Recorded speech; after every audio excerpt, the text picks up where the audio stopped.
My name is Johnston Daniel Jr. Sorry? Johnston Daniel Jr. Johnston? Daniel J.R. Jr.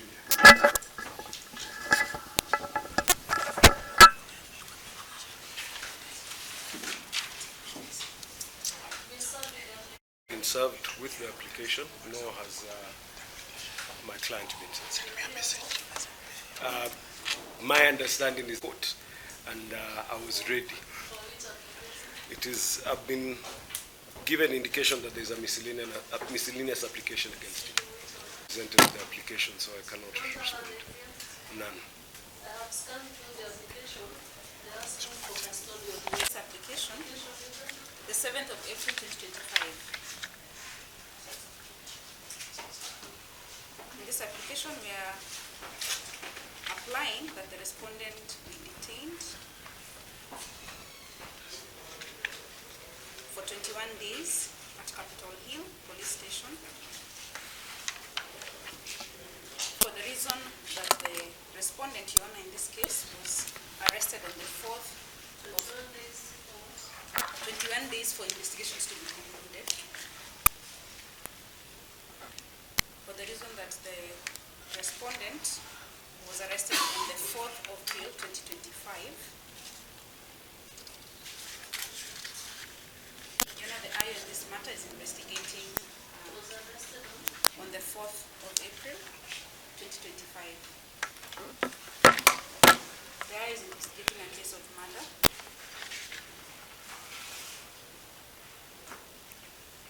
in which a student of multimedia was killed.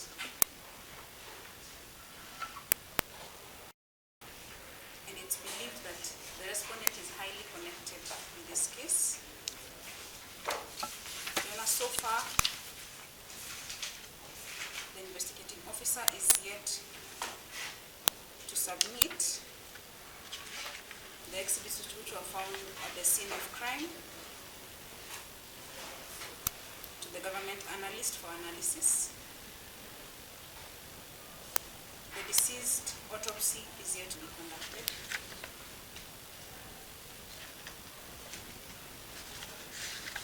The DNA samples from the respondent are yet to be obtained for the purpose of comparison with the exhibits that were recently covered.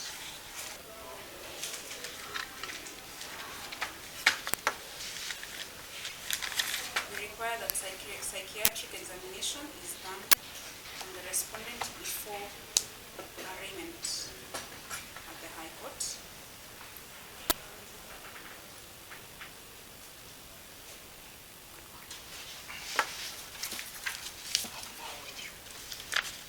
The matter has evoked immense public interest and needs to continue femicide cases in the country. And based on those reasons that you stated, Your Honor, we pray that he is detained for 21 days. Your Honor, it may please you.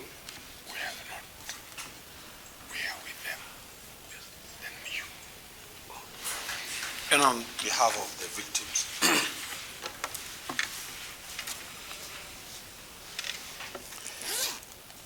the deceased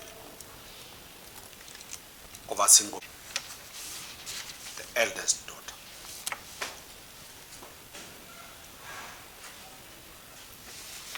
She has two siblings who are twins.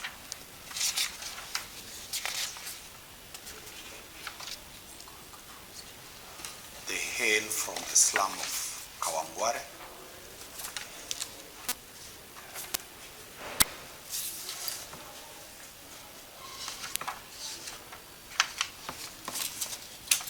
The family is completely devastated.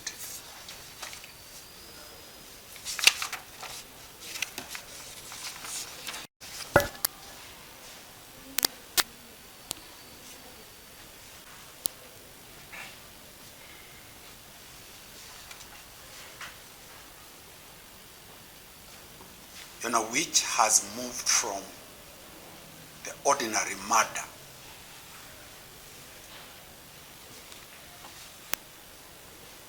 to an offense targeting a particular gender.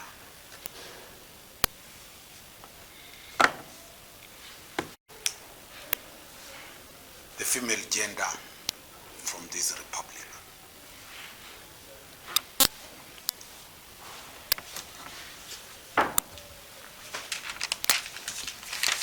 We urge the court to take judicial notice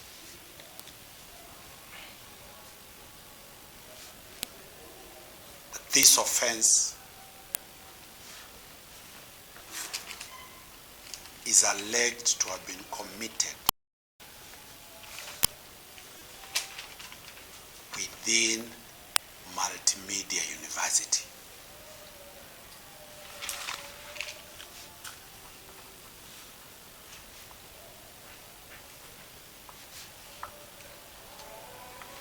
Where every parent takes her daughter, the parent is comfortable that the institution, the university, is a safe haven. It is our humble prayer that the court grants the day is sought.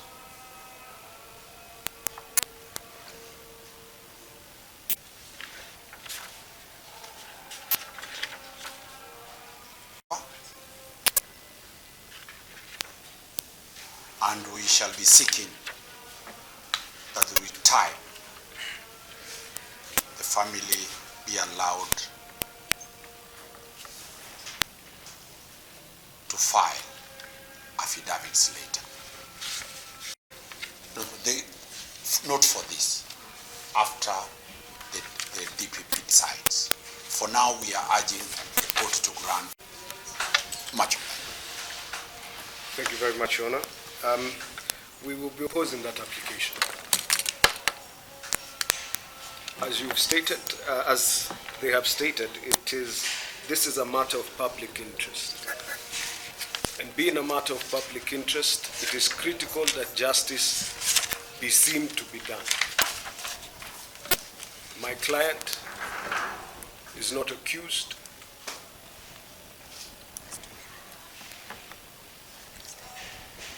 And therefore, not being accused should not be held and have his constitutional right under Article 29 of a right to liberty arbitrarily of Articles 49 and 50 with regard to the rights of an accused person and fair trial. My client has been held since, I believe, Friday, which is the 4th. To hold in any further will be an abrogation.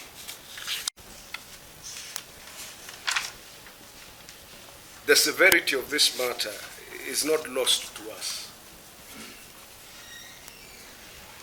That is why we invite this court to ensure that justice is conducted even from this jump-off point. He appeared of his own accord, so he is able also to present himself for the blood test.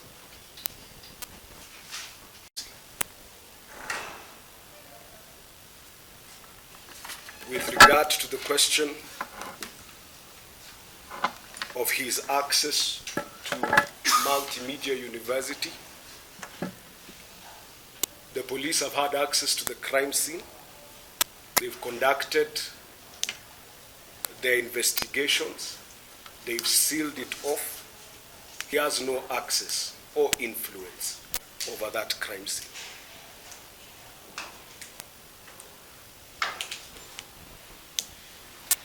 Orders with regard to keeping my client away from MNU if it should so deem fit.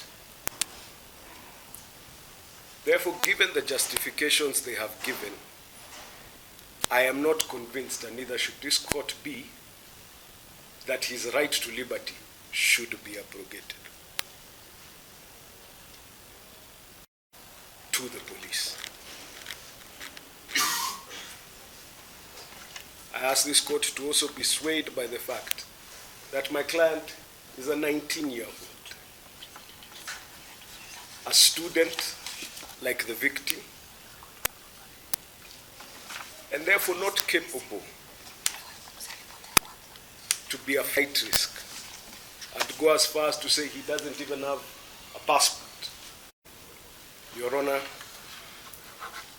to add to this, my client is himself a man of humble means, having never worked in his life, who comes from a family of humble means.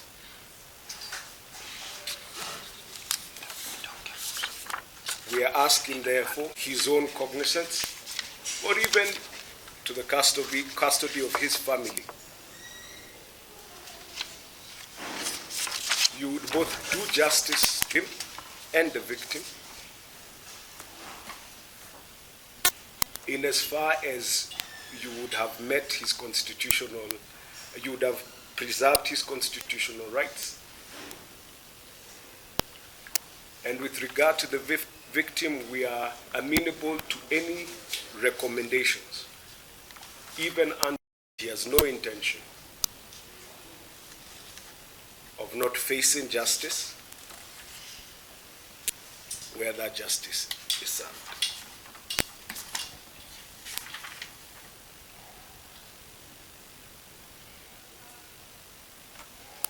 Thank you. Since the 1st of May of April, he gone missing, and he only resurfaced 3 days later.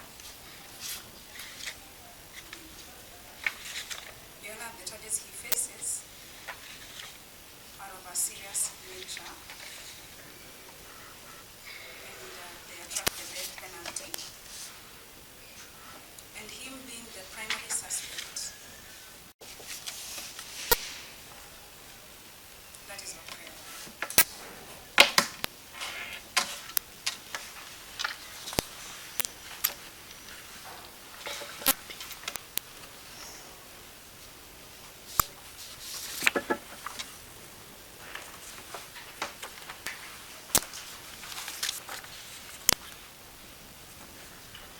Your Honor, with your permission, just to assist the court in making this determination, Your Honor. Points of law. I have heard from Mr. Mari it is sufficient. For the purpose of asking the permission of the court so that the investigators can investigate this matter even deeply. Your Honor, in an application such as this, the court has previously suggested, in the case of Sudi Kipchumba, paragraph 24, that you should only be concerned, number one, with whether the application is made in good faith.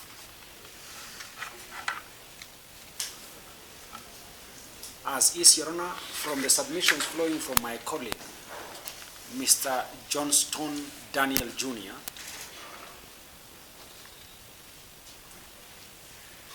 he has not pointed out any fact deponed on the affidavit to suggest that the investigator has made this application in bad faith.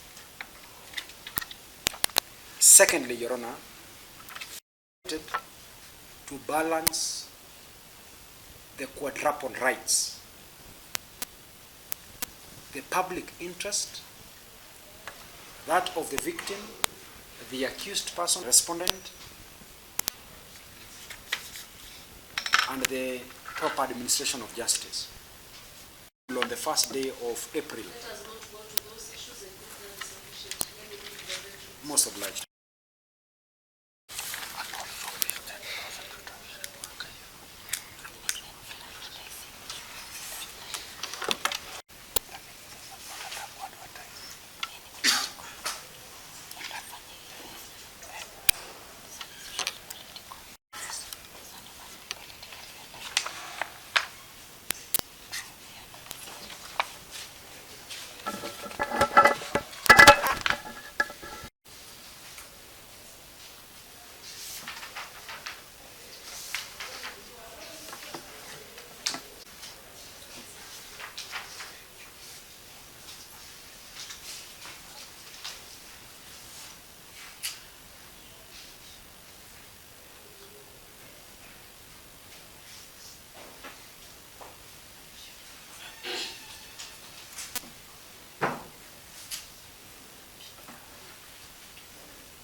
considered the application by the state and the responses thereto. There is no doubt that the offense being investigated is a serious one and carries a severe punishment in case of a conviction. The respondent is said to have presented himself to the police on the 4th of April 2025, while the offense is said to have taken place on the 1st of April 2025 at Multimedia University. The prosecutor has enumerated what the investigating officer has set out to do in the course of his investigations. There is need to have the police given ample time to do the same. The respondent, having presented himself to the police, is well noted. However, the right to liberty is not absolute, and the same can be limited. At this juncture, it will not be proper to release the respondent on bond or even on personal cognizance as suggested by his counsel. Therefore, in the interest of justice and bearing in mind that a life was lost, I find that the application is merited and the same is allowed. The respondent shall be held at Capitol Hill Police Station for 21 days.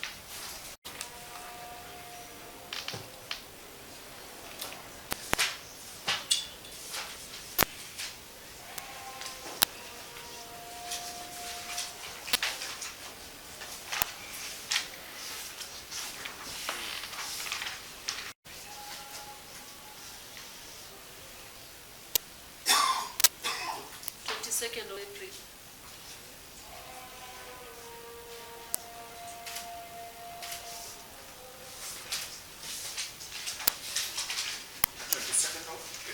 Yes. March.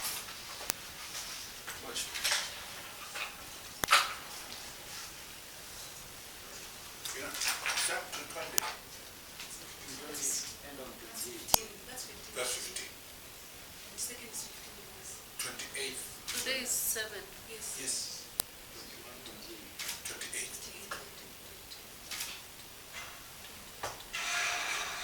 21 ends on 21st.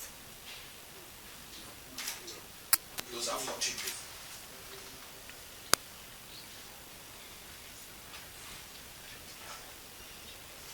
Sorry, 28. 28.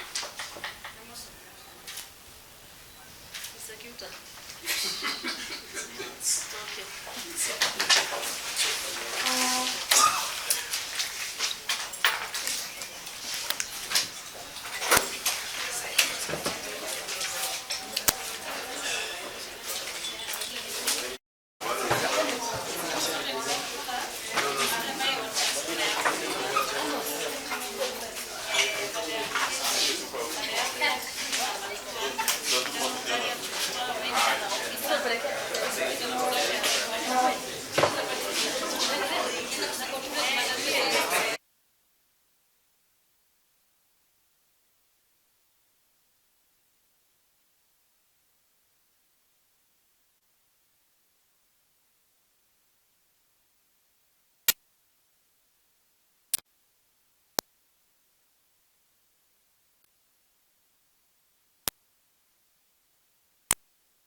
Nyakundi. My name is Anthony Nyakundi. We are family members. We have come here. We are saddened with the death of our Sylvia Kwamboka. She was the only daughter Mama Teresa had. She struggled hard to make her ends meet. She has taken care of her since she was a child up to this time, and she expected something from her. But unfortunately, the cruel hand of death, we can call it an heinous kind of we call it an act of, I don't know whether I call it a satanic act, has taken her. We are trying to come to terms on how we lost her, but we cannot come to the terms. But we live with the authority, we live to the lawyers, and we live with the state so that they can take an action, so they can prove this, and we'll be served with justice. We say justice for Sylvia and for the family. Thanks. Jina ni Clinton Nyamari. Mimi ni ndugu yake mama ya huyu msichana ambaye amekufa. Hili ni jambo ambalo ni zito sana, hata huwa tunashindwa tuongee nini. Chenye tungeomba kama familia tu ni haki tendeke ya huyu mtoto wetu ambaye amelala, kwa sababu tulikuwa na matarajio makubwa sana na yeye. Mtoto ambaye amelelewa kwa familia ambayo ni ya kimaskini. Chenye tunaomba tu ni koti tupatie haki ya huyo mtoto, ndio at least roho zetu siwe at least. Tokari, msichana mwenye aliaga, as my nephew. Leo tumekuja hapa kuona mshukiwa akiletwa hapa kotini, na ukweli tumemuona.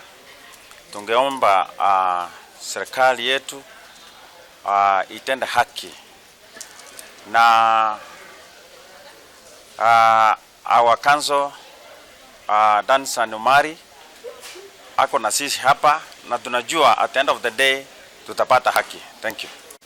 Now today we came here for the purpose of one Eric Mutinda Philip, the major suspect of the murder of the late Sylvia Kemunto, being presented. The investigators in this matter have, in their wisdom, which we have supported, sought for 21 days to detain him further, so that those 21 days can give them an opportunity of investigating this matter even further. So what the court has done, the court has heard both sides. The court has been well informed that indeed, following the untimely death of one Sylvia Kemunto, the suspect disappeared from the compound, the school compound, that is multimedia, only to resurface on the 4th day of April 2025 when he presented himself at the Sultan police station. So thereafter he was processed and availed to Capitol Hill police station. So what we came here to do was just to seek permission from court so that he can continue to be detained, to give room and window for the investigators to get into this complex murder. You might be well aware that this is a student. This is a student that was being depended upon by the parents. The parent was actually looking forward to this girl helping her in future. But now, due to what has happened, we send our condolences even to the family as the legal counsel of the family, and we are promising that throughout this journey, we are going to work together. We are going to ensure that justice is served. To go and store, or dump the body into that tank. So there is really need for the investigators to get enough time to investigate whether this suspect did this offense in conjunction with others or alone.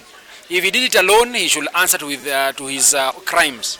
If he did it with others, even the others who have not been presented before court should be arrested, arraigned, and charged for their offense. That should be all for me for now. Thank you. Well, this investigation raises serious new trends of crime. It is called murder committed in institutions. It started with Kenyatta National Hospital, where a patient was murdered in a ward. It has now gone to a university where a student has been murdered within the hostels and within the boundaries of Multimedia University. Serious questions that we posed to the court and to the Director of Public Prosecution and the Director of the DCI is up to what level of either negligence or culpability did the university get involved itself into this matter.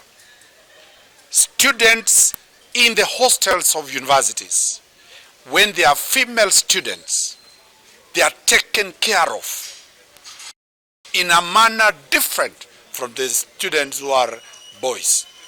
This is an attack on the gender, the female gender. We have seen murders committed outside the university hostels. This is the first one that has been committed within the university hostels.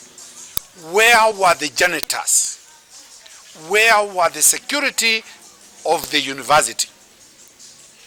I am reliably informed by the mother that this girl, the late, had complained to the security and the university administration that the said boy, the said suspect, had taken away her iron box. And it was such a serious case that was decided by the university. Because of the permanent and constant harassment, the girl sought security and refugee from the university. The university never did anything. She packed, came back to her mother's place. She has been operating from Kawangware, where her mother stays, to go to university. The reason why she went to school on that Sunday was purely to go and study to start exams on Monday. That is the reason she went. The bag that was used to carry her was the bag that was bought to go and carry her personal belongings from the university, because the university had become a place not safe for her. The university had failed to protect a student who sought refuge in them. So, we shall be seeking that the DPP orders an investigation into the management of the university, the security lapses that led the death of this young girl. This is a daughter of a single mother, a hawker at Kawangware. This is the death of the only hope from that family. This is devastating for the siblings who are twins, young daughters, young sisters. How will they cope with the loss of this? This is an attack on the female gender, and the nation needs to wake up. If we allow this to continue, then the question about our daughters, our sisters, our aunties, our mothers, our grandmothers, who shall protect them when the government and the government institutions fails to protect the young students who are in the safety of the hostels of the university? We shall be watching brief. We came here, the state sought for 21 days. We have supported that application. The state has been granted 21 days for them to complete their investigations. We shall come back on the 28th of April for either the file to be closed, for it to go to the High Court, for the offense of murder to be committed. But our prayer as the family is that it is practically impossible. This girl was over 60 kgs. That is not a small person.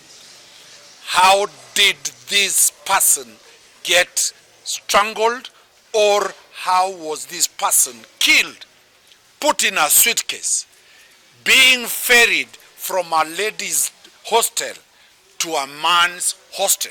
How was it? How did it happen? Where was the university? We hold the university responsible, and we shall pursue that the university management and the perpetrator of the crime be charged, both of them, with the offense of murder or assisting one to commit the offense of murder. Thank you. My name is Johnston Daniel Jr. I am advocate for Eric, who is a young man, 19 years of age, barely grown into adulthood, a civil engineering student.